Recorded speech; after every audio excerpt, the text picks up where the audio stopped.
vem falando aí, né, sobre o teorema de Green, né? Falamos também sobre parametrização de superfícies e integral de superfície, né? Integral de uma determinada função sobre uma superfície. Eu vou fazer um resumo desses assuntos que já estão disponíveis aí para vocês no sistema lá e no SIGA também. A partir do teorema de Green aqui, a gente viu essencialmente duas fórmulas, né? Duas formas de representar o teorema de Green. E a gente está estudando aqui a situação em que você tem uma curva fechada aqui, que delimita uma região D, então digamos uma curva C, né, aqui, delimitando uma região D aqui no plano, né, região D no plano, e a gente sempre pensa nessa curva parametrizada no sentido anti-horário, né? E quando a gente coloca a curva parametrizada no sentido anti-horário, a gente diz que ela está orientada positivamente.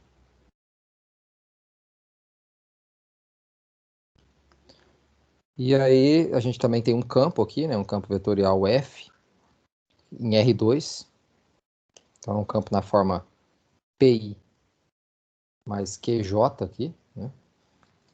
Aí tem as hipóteses, né, sobre essas funções componentes do campo, elas têm que ser contínuas, na verdade tem que ter derivadas contínuas, né, de primeira ordem. E, bom, o que a gente viu aqui, né, são duas fórmulas, essencialmente. Uma diz o seguinte, que a integral, quando você quer integrar esse campo aqui, F, sobre essa curva C, aqui a gente usa essa notação com a bolinha aqui, querendo dizer que a curva é fechada, né? Então a integral sobre essa curva C vezes dr, né? Ou seja, a circulação aqui no caso, né? Você está integrando uma curva fechada, a gente chama isso de circulação porque quando esse campo F é um campo de velocidade, isso significa o escoamento do fluido ao longo de uma curva fechada, que é chamada de circulação, né? Então essa circulação aqui é igual à integral dupla sobre essa região D, delimitada pela curva, de uma coisa aqui que a gente chama de rotacional, né? Rotacional de F, na direção do vetor K, né? Que nada mais é que você pode escrever assim também se quiser, né? De forma mais explícita, vai ser justamente a derivada de Q com relação a X menos a derivada de P com relação a Y aqui. Professor, só uma dúvida rapidinho. Por que o campo é em R2? Poderia ser em R3 também ou é... Boa. Assim, a gente vai estudar ainda, né, a situação desse campo em R3, mas aí a gente vai, na verdade, vão ser outros teoremas, né?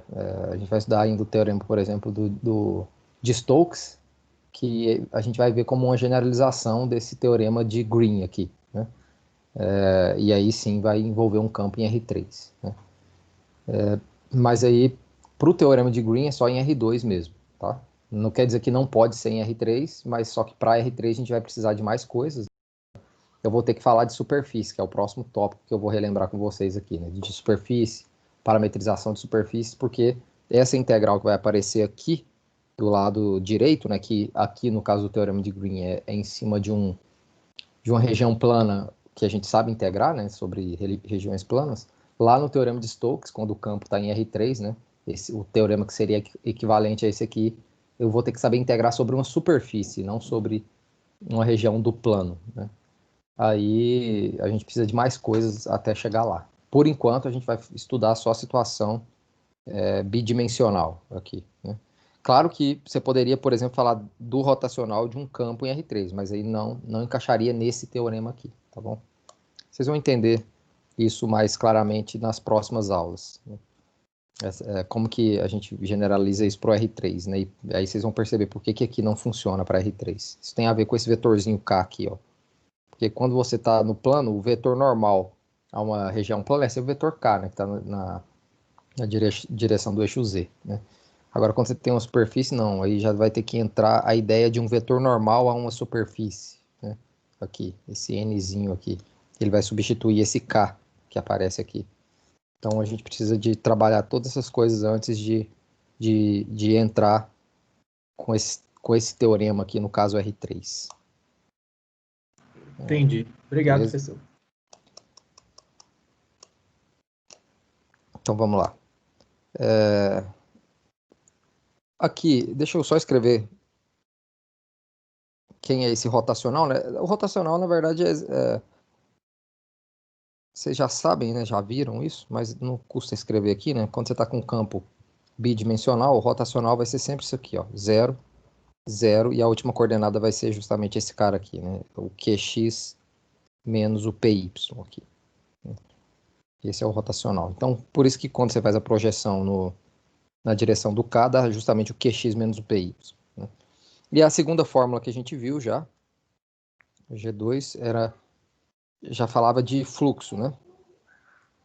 Era integral de linha de F na direção da normal, né?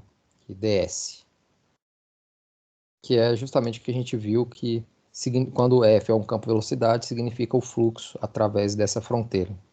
A gente tinha estudado essa situação justamente para curvas fechadas, assim, né? E tinha a ver com quanto de líquido que estava entrando ou saindo ali dessa região, né?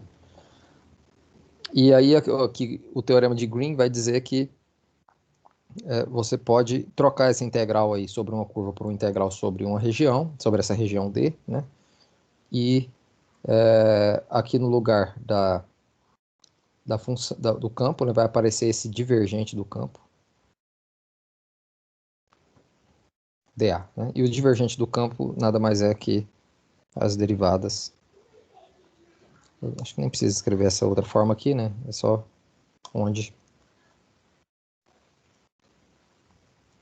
produto escalar do gradiente com f significa o quê? Derivar com relação a x a primeira coordenada e somar com a derivada com relação a y da segunda coordenada. Então, esse aqui é a segunda fórmula, né, do teorema de Green, né, essa G2, né? A gente viu também que isso vale para regiões com, digamos aqui, entre aspas, com buracos, né? Buracos, né? Só que tem que tomar um cuidado aqui, no caso de regiões com buracos, que você precisa... uma região, por exemplo, desse tipo aqui, ó, você tem um buraco aqui no meio, né? E essa é a sua região D, né? Então a fronteira de D aqui, né? Normalmente a gente denota assim a fronteira de D, né? Que vai ser uma curva C, que na verdade é a união de duas curvas, C1 união com C2, onde, digamos, o C1 é essa curva de fora aqui e o C2 é essa curva de dentro. Então, tem um detalhe aqui, que essa curva C1 ela tem que estar no sentido anti-horário, tem que estar parametrizada no sentido anti-horário, enquanto que a curva de dentro aqui, essa C2, deixa eu fazer ela um pouquinho maior aqui, essa curva C2 aqui, que está fazendo o buraco, digamos, né, ela tem que estar parametrizada no sentido horário. Por que isso? Para que o seu vetor normal aqui fique exterior à região, né? O nzinho vai ficar aqui para o lado de dentro da curva e, portanto, exterior à região, né? E aqui o nzinho vai ficar para o lado de fora da curva e, portanto, exterior à região. Então, para que isso aconteça, você precisa fazer essa orientação de forma compatível, para que o campo de vetores normais ao longo da curva seja sempre um campo de vetores exterior, e nunca um campo interior, né? Que aponta para dentro da região. Uma forma de você enxergar essa parametrização é sempre pensar que quando você está caminhando no sentido da orientação, na borda da curva, na borda da região, né? Ou seja, em cima da curva, o sentido de orientação tem que ser aquele que o seu braço direito fica sempre, o seu braço esquerdo fica sempre para o lado da região. Aí você vai perceber que na curva de fora você precisa caminhar no sentido anti-horário e na curva de dentro no sentido horário para que seu braço esquerdo fique apontando para o lado da região. isso é equivalente a fazer a regra da mão direita, né? E o seu dedão ficar para fora, né? Tá aqui o seu T, o seu K tá aqui ortogonal à tela, e você precisa fazer o T vezes K, e aí tem que ficar apontando para o lado de fora. E aí, se você faz aqui nessa curvinha de dentro, o T tá para cá, né, no sentido horário, o T aqui vezes o K tem que ficar, o N tem que ficar para o lado de dentro, né? Deu para pegar aí? Né? Então, isso tem que estar compatível, né? E se está compatível, essas fórmulas aqui valem para essa região D e pensando em C como sendo a união dessas duas curvas, a de dentro e a de fora, né? Isso você pode fazer para o número de buracos que você quiser, né? Desde que você tenha a parametrização dessas curvas que te dá, que vai te dar o formato ali do buraco, né? Então, esse aqui é o que a gente viu, né? Basicamente, claro que a gente viu a demonstração disso, vários exemplos e tal. Mas a teoria que está por trás aqui dessa parte do teorema de Green é isso aí, né?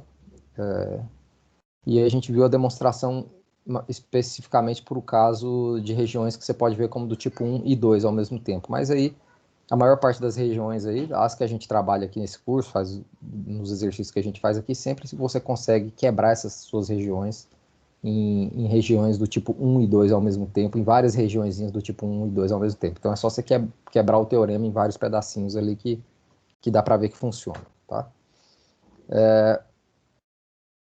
Aí outra coisa que a gente viu aqui foi a ideia de parametrização, né, de superfícies.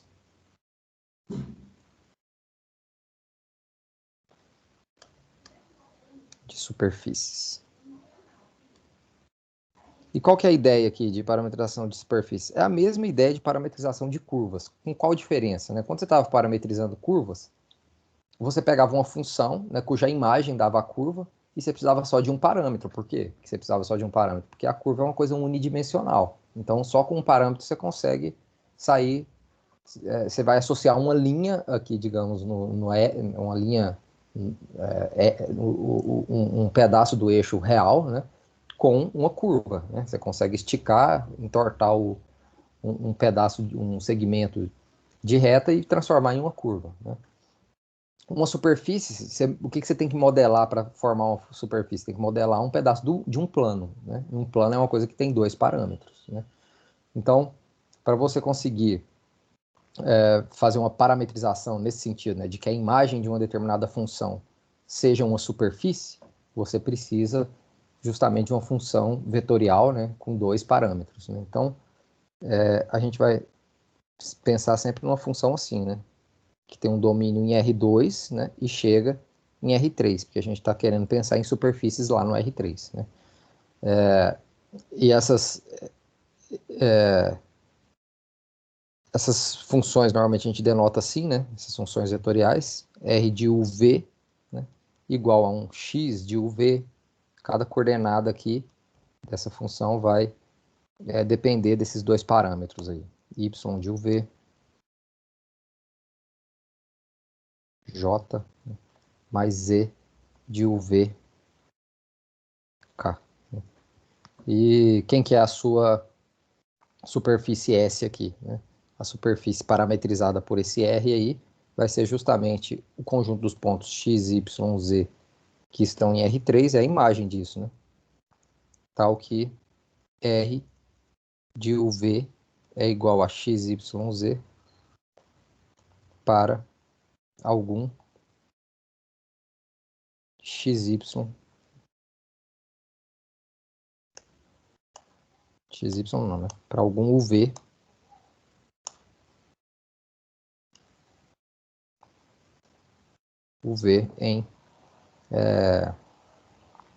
em D aqui, no caso, no domínio da parametrização. Então, isso aqui a gente vai chamar de uma superfície parametrizada. E R a gente chama de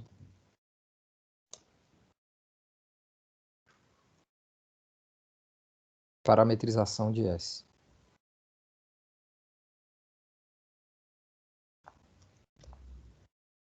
Ok? Então, basicamente é isso, né? Só a definição. Essa parte da matéria aqui, a gente só vai trabalhar com essa definição. E o que é muito semelhante com a definição de parametrização de curvas, né, com a diferença que agora você tem dois parâmetros e nenhum. Por que dois? Porque você está parametrizando uma superfície, que é algo bidimensional, e não uma curva, que é algo unidimensional, né?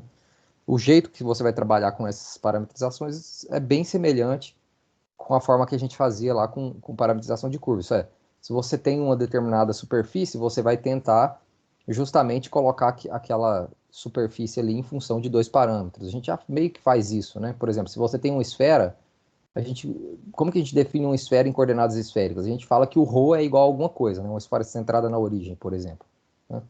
Uma esfera de raio 2, só você pegar ρ igual a 2 em coordenadas esféricas e você tem essa esfera de raio 2. O que significa isso? Que você está pegando a primeira coordenada como sendo significa, a grosso modo, né, que você está deixando variar o seu φ e o θ lá, né, no sistema de coordenadas esféricas, e fixando o ρ. Então você consegue escrever uma esfera em dois parâmetros. Quais são esses parâmetros? Esses dois ângulos, né, o φ e o θ, né? Então a gente meio que já faz isso, a gente já sabe fazer isso, porque a gente viu coordenadas, por exemplo, coordenadas polares, né, e aí com coordenadas polares dá para parametrizar um cilindro, né, porque aí você deixa a variável z livre e deixa variando o ângulo θ, né? Um pedaço de um cilindro, por exemplo, você conseguiria parametrizar com coordenadas polares no plano xy e deixando o z livre, né? Você poderia parametrizar a esfera, como eu acabei de falar, né, fixando um ρ, por exemplo, né? E no caso de gráfico de função, é só você fixar o parâmetro x e y, quer dizer, você variar os parâmetros x e y e deixar a coordenada z igual à sua função f de xy, né? Então a gente já meio que sabe parametrizar curvas, eu só estou escrevendo isso, colocando isso numa definição, né? Deixando isso preciso, né, do ponto de vista de uma função vetorial. Quero associar sempre essa minha parametrização com uma função, saber montar essa função vetorial, né?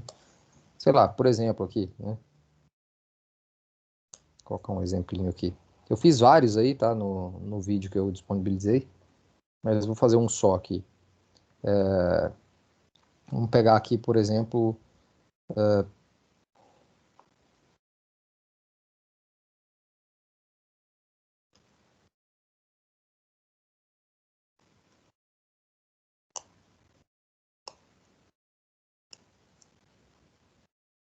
superfície dada por x quadrado mais y quadrado igual a z, por exemplo. Isso aqui é um paraboloide, né?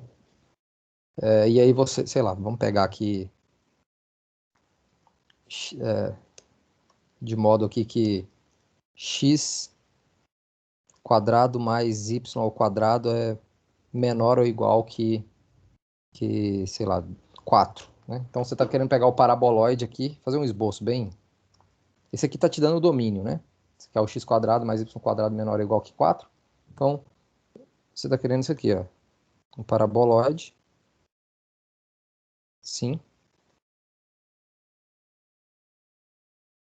Mas aí você quer o z aqui no máximo igual a 4, né? Então você quer parametrizar esse pedaço aqui do paraboloide, né? Você está fixando aqui o x e y, não pode passar desse círculo aqui, né, de raio 4.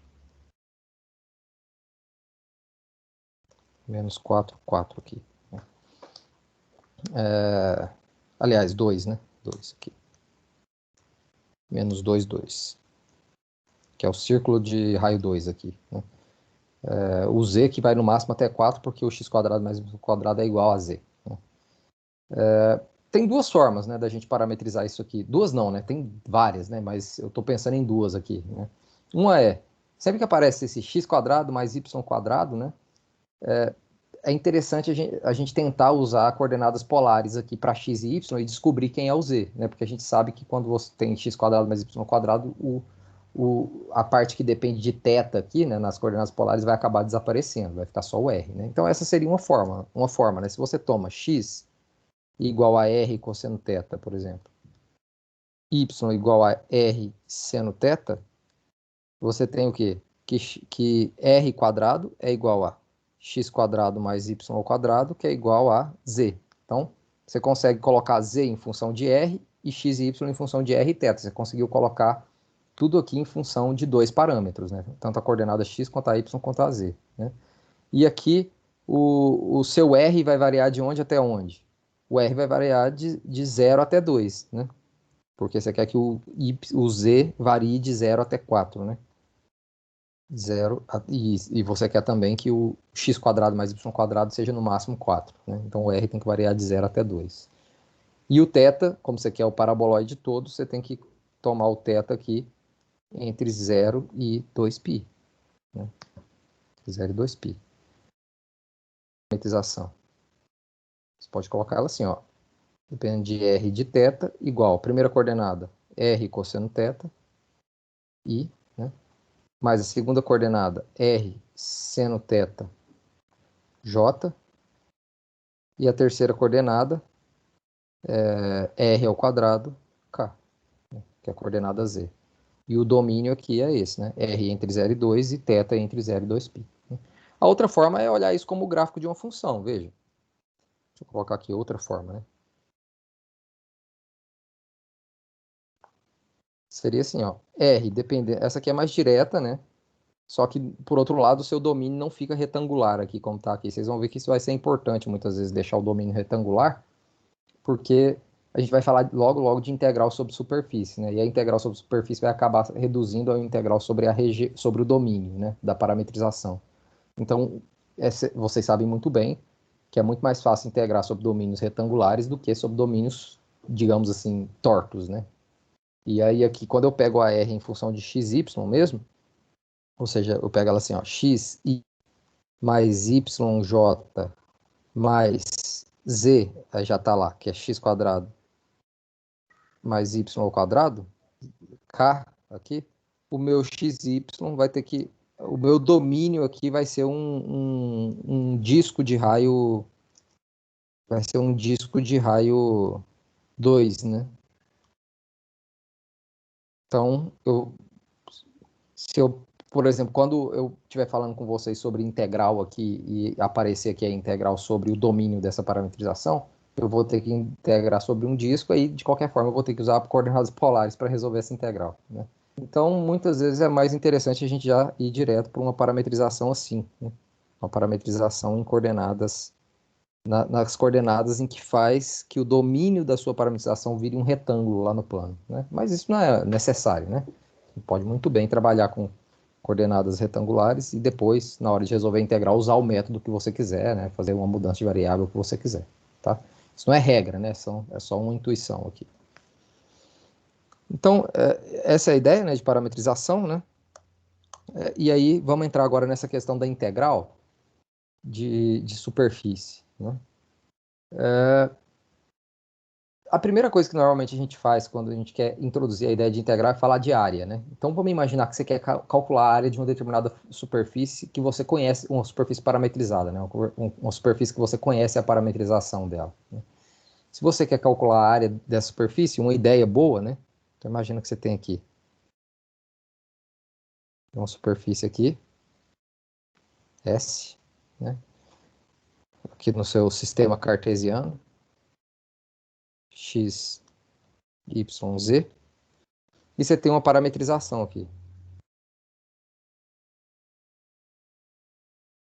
U, V aqui. E vamos supor que é um retângulo, não precisa ser um retângulo, é um domínio qualquer aqui, T, né?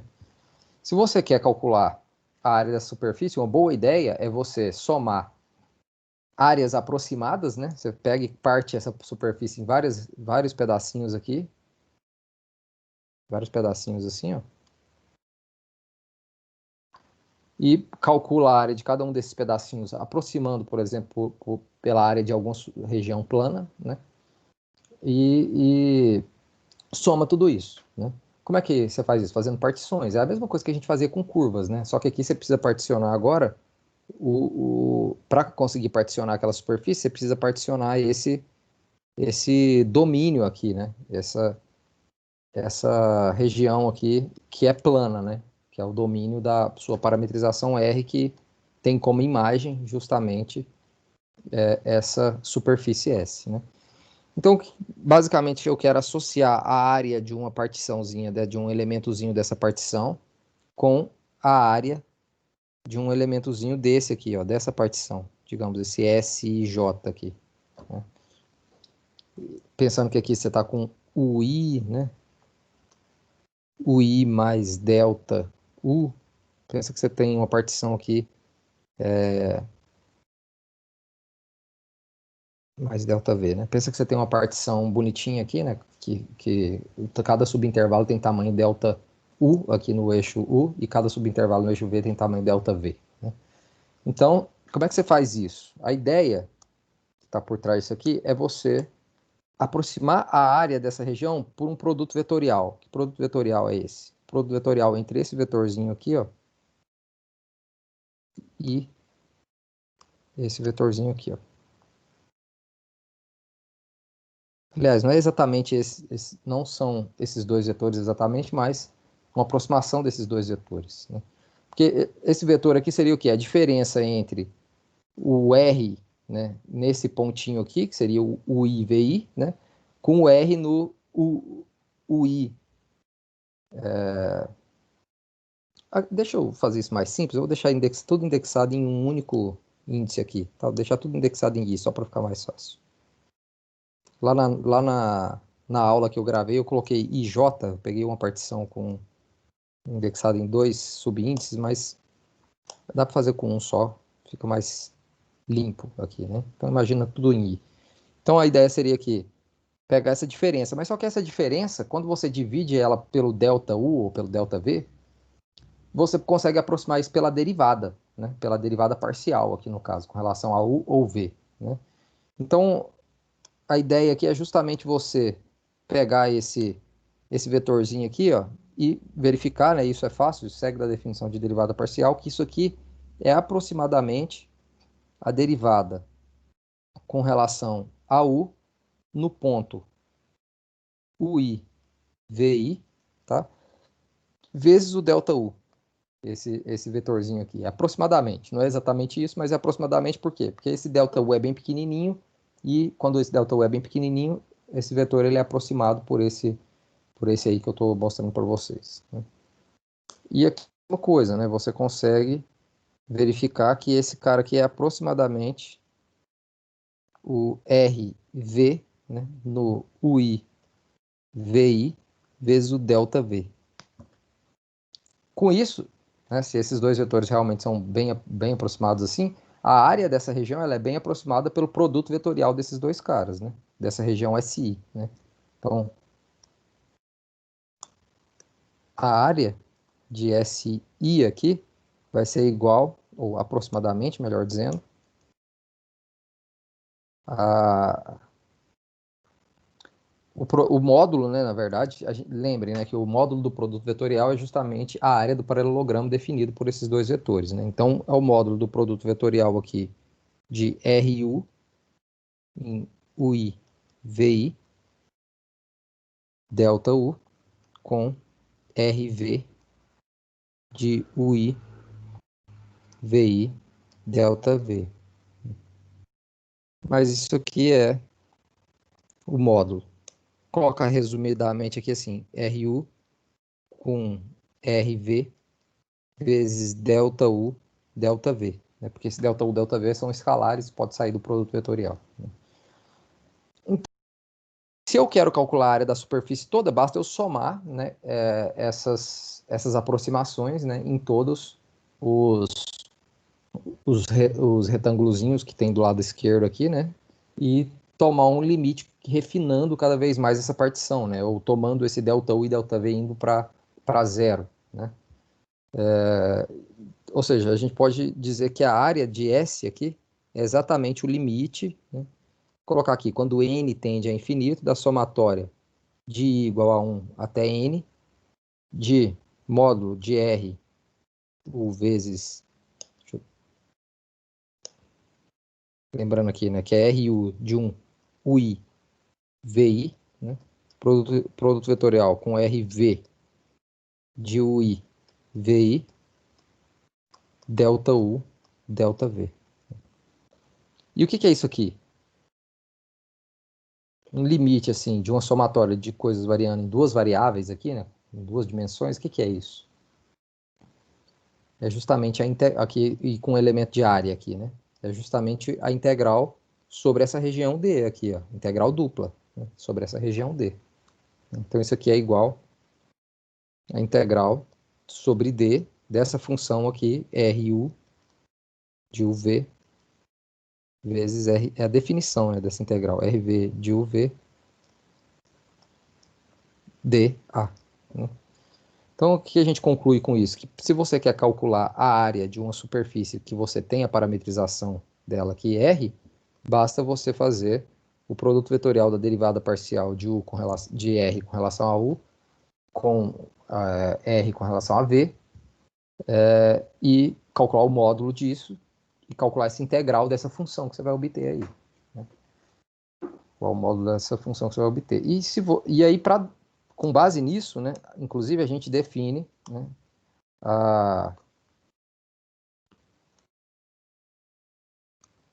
o que significa, né, a integral. Eu não vou colocar todas as hipóteses aqui, né, mas tá tudo feito aí.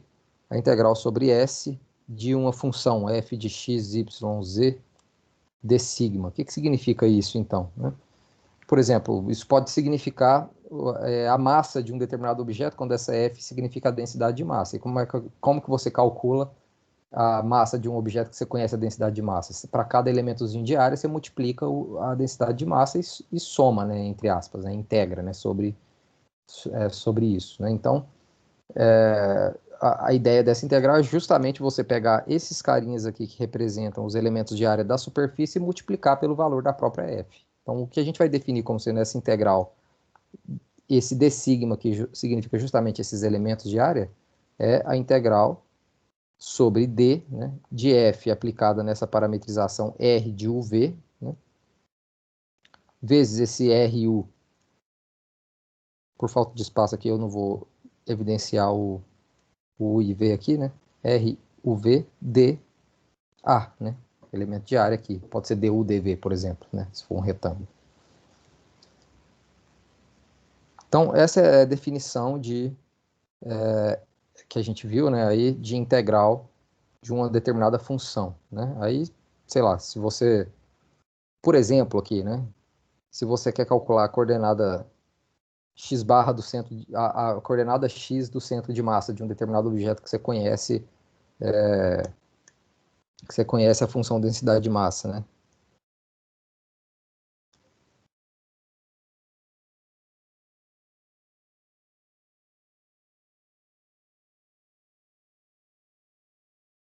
Vou colocar assim, ó.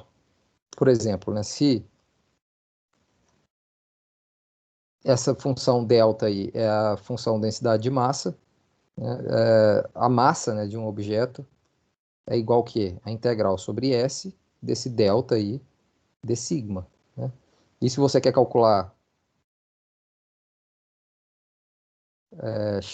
a primeira coordenada do centro de massa, como é que você faz isso? É a mesma fórmula que a gente usava antes. Né?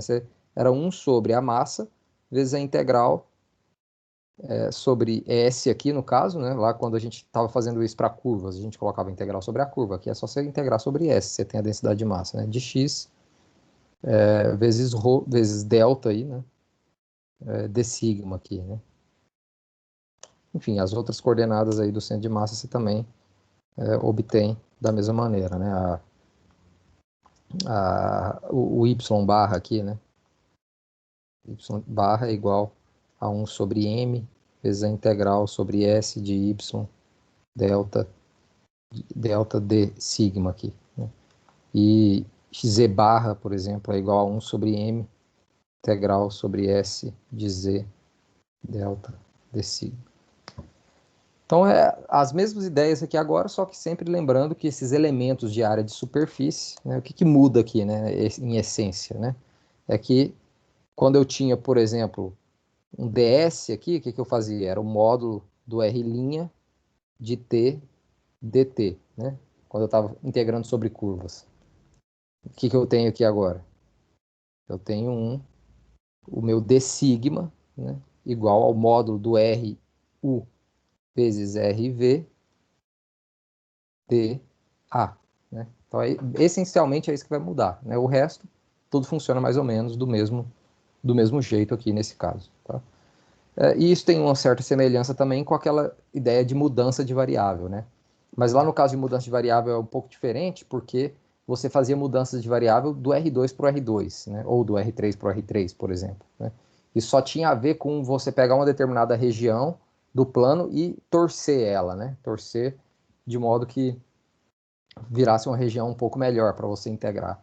Aqui não, né? Aqui você está saindo do plano e indo para o R3, mas tem uma certa semelhança com isso aqui teria então nesse caso a semelhança ali com o jacobiano, né? Essa funçãozinha aqui, ó, esse módulo aqui faria o papel então do jacobiano ali naquela situação de funções de aplicações, né? De R2 em R2 ou de R3 em R3. Mas basicamente essa é a ideia então, e aqui eu termino o resumo dessa parte da matéria. E eu vou interromper aqui a gravação e aí vocês podem fazer as perguntas aí e tirar as dúvidas.